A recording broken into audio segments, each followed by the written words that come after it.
Hey everyone, welcome back to the channel. So today we're doing a bit of a financial horror stories reaction video. I found these 4 clips of people talking about their biggest money regrets, and let me tell you, it's a masterclass in what not to do. I made the biggest financial mistake in my life when I was 18 years old. And the best part about mistakes is that you don't have to make the mistake yourself to learn from it. So I'm going to tell you my story so you don't make the same mistake. When I was 18 years old, I opened up a credit card and I went into debt for $5,000 for what you might ask, a dog. I never had a dog growing up my entire life, and I was always jealous that all my friends had these such cool dogs and pets, and it was their best friend, and I wanted a best friend. So I went to the dog store and I bought a golden doodle, the cutest, most sweetest puppy ever, for $5,000. Of course, I got taken advantage of. The people could see that I was young, I was stupid, and I just really wanted a dog. But in that moment, after I bought that dog, I realized that I just made the biggest mistake ever, because all my life I didn't grow up with money, and I worked so hard to accumulate the little bits of money that I did have. I saved everything. I wasn't a big spender, but in that moment, for the first time, I was in debt. I had more liabilities than I had assets, and I genuinely was so depressed. For a month or two, I was like, what the fuck did I just do? I thought I genuinely fucked up my entire life by buying this dog, because now I won't be able to get ahead. I had a little bit of savings, I had a little bit of investments, and now I'm just in debt with a dog that I can't even keep because my mom is super afraid of dogs. Shout out to my ex-girlfriend that I don't talk to. She ended up taking that dog and she's a great mom. But the point being, after that 1 or 2 months of just straight depression, that straight weight of an elephant on my chest because now I was in debt, I worked my ass off to pay that debt off. And eventually I made big payments and I got that $5,000 erased. But since that day, 18 years old, I'm 26 now, doing very well. Thankfully, I have great investments, great savings, doing very well financially. But since that day, I have never, ever went into debt ever again. And even though that was such a shitty experience at the time, it was a pivotal moment for me that I'm so grateful for, because it taught me to live beneath my means. It taught me to never rack up credit card debt. And if you are going to use a credit card, make sure you use like a debit card and pay it off in full. Okay, where do we even start? It's the kind of money mistake you don't forget, dropping thousands on a dog he couldn't even keep. I get it, the emotional pull is strong, but honestly, this whole thing is a train wreck of bad choices. First off, putting a puppy on a credit card at 18 is crazy. You're paying sky high interest just to bring home a dog. By the time he finished paying it off, that golden doodle probably cost him close to $7,000. Then there's the pet store part. They spotted a kid with cash and charged him 5 grand for a dog. A shelter dog or a responsible breeder would have been a fraction of that. He basically paid the stupid tax. But hey, you've got to respect the rebound. That feeling of panic, the weight on your chest when the bill's due, that's what a lot of people ignore until it's $50,000 instead of 5. He hustled, paid down the debt, and walked away with the most important rule: never carry a credit card balance. Treat it like a debit card or don't use it at all. Painful lesson, but honestly, he learned it the hard way. And sometimes that's the only way it really sticks. Here's 5 money mistakes I made in my 20s and what I would do differently if I was in my 20s right now. Number one, I racked up $12,000 in credit card debt and I paid only the minimum payments. Ask me why, I do not know. If I could go back now, I would not open a credit card unless I understand how the interest works, and I would pay off my credit card at the end of every single month. Number two, I ignored my student loans because I didn't have a real job, and also I was hoping they would be forgiven. Well, joke's on us because they're not forgiven. If I could go back now, I would still go to university, but I would try to get scholarships. And if I had to get student loans, fine, not a big deal. I would make a plan to pay them off as soon as I finish school. Number three, I didn't invest because it was too difficult to understand, and also I had plenty of time.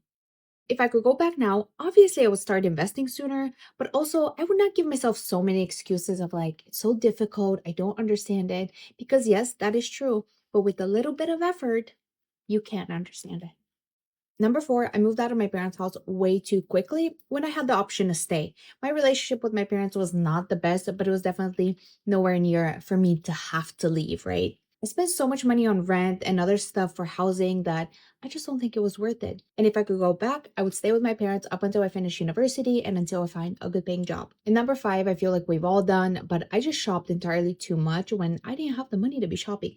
Hence, $12,000 in credit card debt. Everything I believed about myself came from external validation, and of course, shopping just fueled that. So, if I could go back now, well, nowadays it's a little different. I feel like I wouldn't be on social media because nowadays, I don't know how young people do it with social media. I feel like I'll probably go bankrupt. And of course, you live and learn. But also, if my young self knew the information that I'm saying right now, Would I still apply it? The chances are slim to none. Okay, so this is the classic 20-something money disaster in action. It's honestly like she went down a checklist of what not to do. First off, paying only the minimum on credit card debt is literally throwing money in a pit and setting it on fire. You're just feeding the interest monster and the principal never goes down. It's a really bad financial move. Then there's the student loan avoidance. Classic.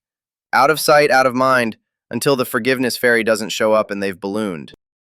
You have to have a plan, even if it's a tiny payment while you're broke. But the big one for me is number 4, moving out too fast.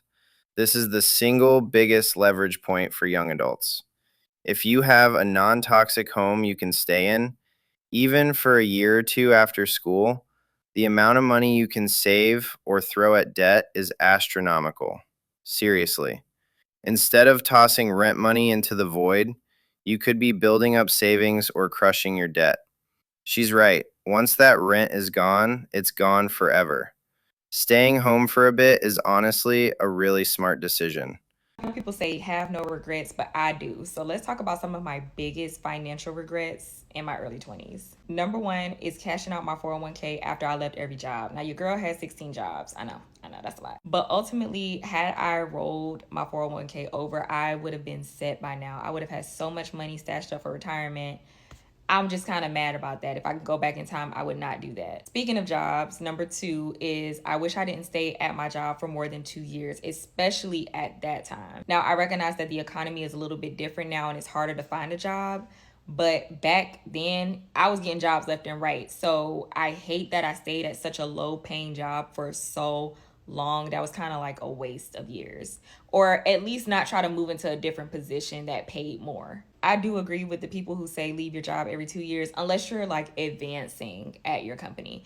Anyways, number 3, and this is going to shock some people, but buying cash cars. I regret doing that, especially when I was broke. Now, if you got a couple thousand on standby to where if something happens to the car, you could just up and fix it, or you have enough money to get a quality higher end car, that's different. Me as a broke 20-something-year-old, I couldn't afford anything but a 2000 Chevy Cavalier. And I ended up buying 4 more cars after that because that car broke down. And then another one would break down because of transmission. I feel like cash cars are kind of a waste. And when I finally broke and bought my 2016 Honda Civic, that was the best decision I ever made. My payment at the time was $300. That was different times. But that car is still driving to this day. And I feel like in a way, quality cars are an investment. Just don't go over budget. But yeah, those are my top 3 regrets. So she cashed out her 401k at 16 different jobs. I can't even process that. The taxes alone, not to mention the penalties and all the compound growth she just threw away. This is the kind of money mistake that could mess up your whole retirement. Rolling over a 401k is usually as easy as making a call. If she'd just done that, she'd probably have tens, maybe even hundreds of thousands more saved up. Seriously, if there's one thing you never want to do, it's this. Now, I get the job hopping. Sometimes staying too long at one place means you're missing out. That's pretty normal, but her take on cars is actually kind of interesting.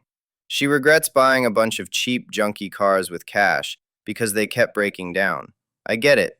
A reliable used car with a manageable payment can be way smarter than constantly dumping $2,000 into another beater. It's all about what the car really costs you over time. Still, her advice is a little risky. For someone who's broke, getting locked into a big car payment is usually even worse. The sweet spot is a quality, affordable used car, like her eventual Honda Civic.